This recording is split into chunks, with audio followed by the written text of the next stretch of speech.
Hello बच्चों, कैसे हैं आप लोग। आप सभी का स्वागत है मार्जी मैम के क्लास में।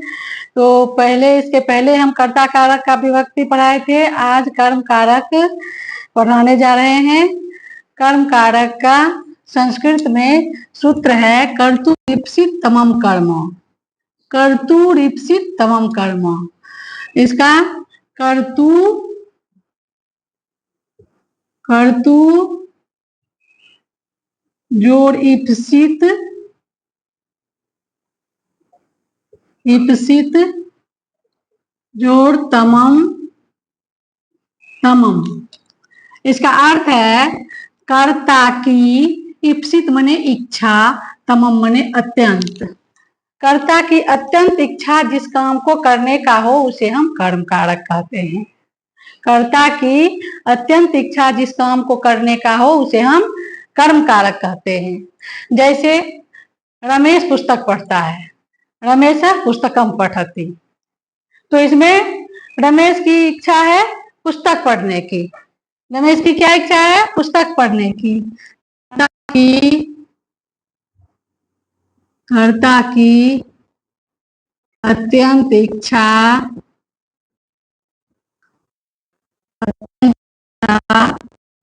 जिस काम को करने का हो उसे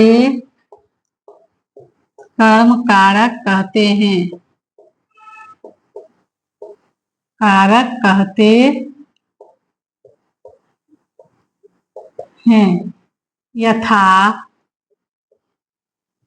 रमेशः पुस्तकं पठति। रमेशः पुस्तकं पठति।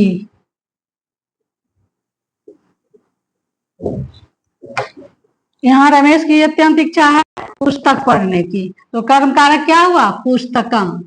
कर्म कारक किसे कहते हैं? जिस पर काम का फल पड़े उसे कर्म कारक कहते हैं। और यहाँ कर्ता की अत्यंत इच्छा है पुस्तक पढ़ने का, तो यहाँ कर्म कारक हुआ पुस्तक। रमेश की इच्छा है पुस्तक पढ़ने का।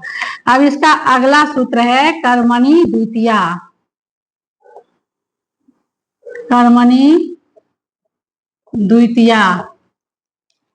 कर्मणि द्वितीया सुनने से ही लगता है कि कर्म कारक में द्वितीया विभक्ति लगती है। अब आप कहिएगा कर्म कारक कहते हैं किसे? तो जिस पर काम का फल पड़े उसे हम कर्म कारक कहते हैं। और कर्म कारक में द्वितीया विभक्ति लगती है। कर्म कारक में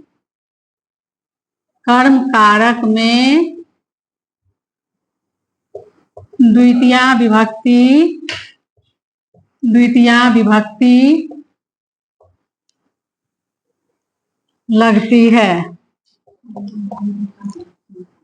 लगती है। यथा सह फलम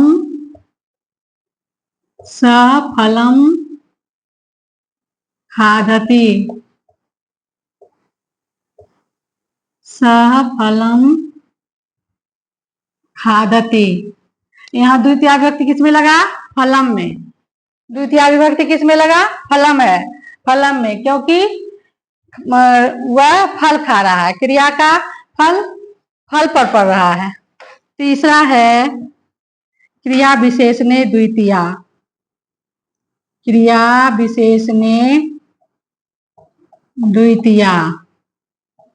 क्रिया विशेषण किसे कहते हैं? क्रिया विशेषणे द्वितीया। क्रिया विशेषण किसे कहते हैं? जो क्रिया की विशेषता बतलावे उसे क्रिया विशेषण कहते हैं। जैसे वह मधुर गीत गाता है, सा मधुरम गीतम गायति। जिस पर क्रिया विशेषण, जो क्रिया की विशेषता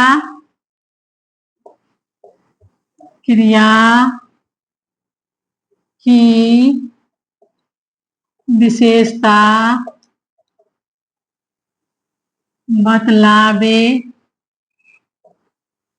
उसे क्रिया विशेषण क्रिया विशेषण कहते हैं यथा। बच्चों इस पर ध्यान देना होगा, क्योंकि कभी कभी सूत्र भी परीक्षा में पूछ देता है। जैसे क्रिया विशेष ने द्वितीय सूत्र की साधारण व्याख्या करें।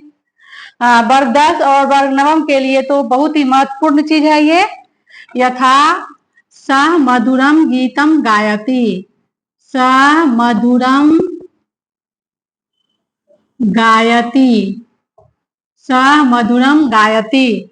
तो यहाँ द्वितीय विभक्ति किस में लगा? मधुरम में। द्वितीय विभक्ति किस में लगा? मधुरम में, क्योंकि वह मधुर गा रहा है, मीठा गा रहा है। तो क्रिया की विशेषता बतलाई जा रही है कि वह गीत बहुत ही मधुर गा रहा है।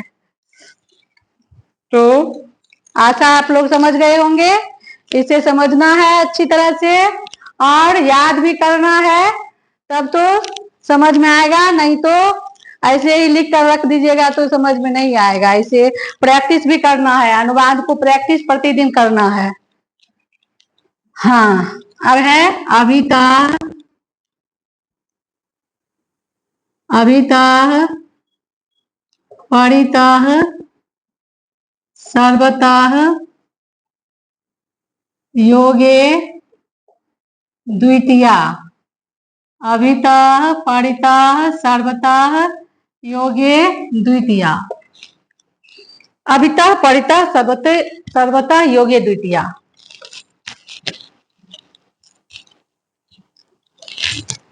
अभितः माने दोनों ओर, परितः माने चारों ओर, सर्वतः माने सभी ओर।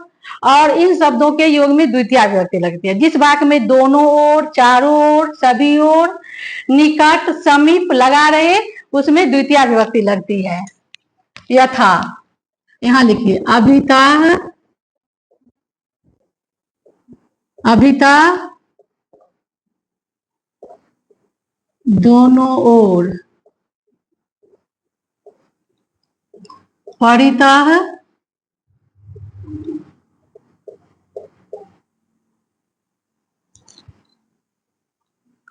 चारों ओर, सर्वतः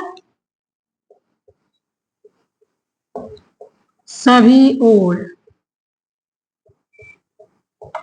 इन शब्दों के योग में, इन शब्दों के योग में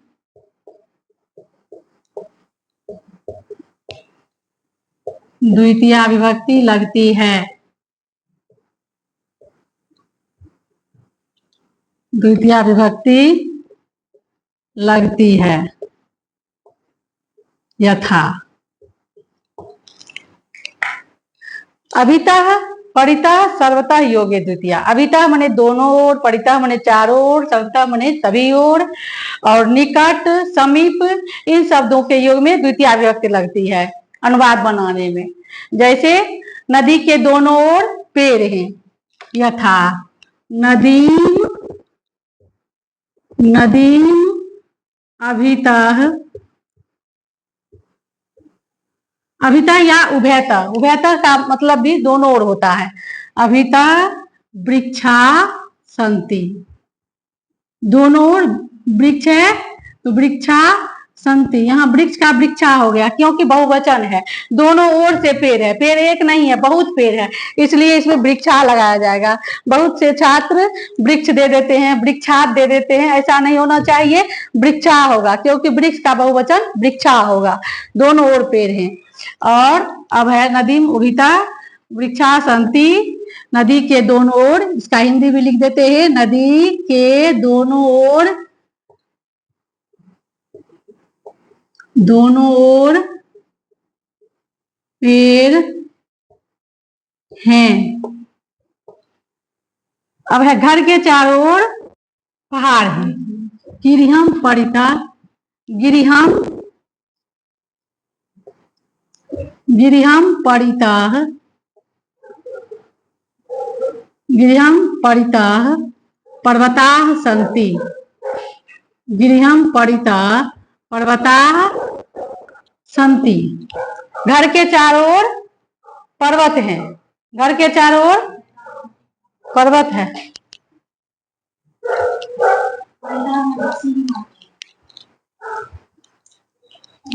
गृहम परिता पर्वता सन्ति, घर के चारों ओर पेड़ है, पर्वत है। घर के चारों ओर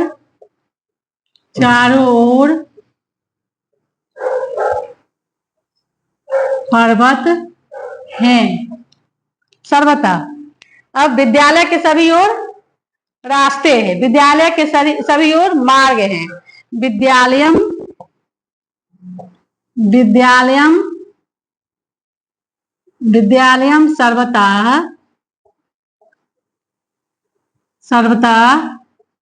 मार्गा सन्ति, विद्यालय के सभी ओर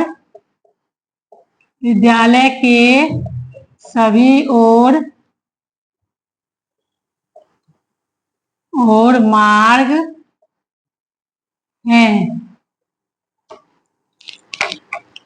कर्म कारक के इतने ही सूत्र इंपॉर्टेंट है आप लोगों के लिए। ऐसे तो बहुत ही चीज पढ़ना है, फिर भी ये अनुवाद बनाने के लिए कारक, प्रकरण, कारक के सभी विभक्ति, कर्म कारक की विभक्ति, कर्ता कारक की विभक्ति, सभी विभक्ति को याद करना होगा, रटना होगा। संस्कृत में रटना बहुत आवश्यक है, रटना होगा। और अनुवाद प्रतिदिन एक एक अध्याय बनाना है और ये सब याद करना है। और अगले क्लास में कर्म कारक बताएंगे। और यदि वीडियो पसंद आए तो अधिक से अधिक लाइक सब्सक्राइब करें और शेयर करें। धन्यवाद।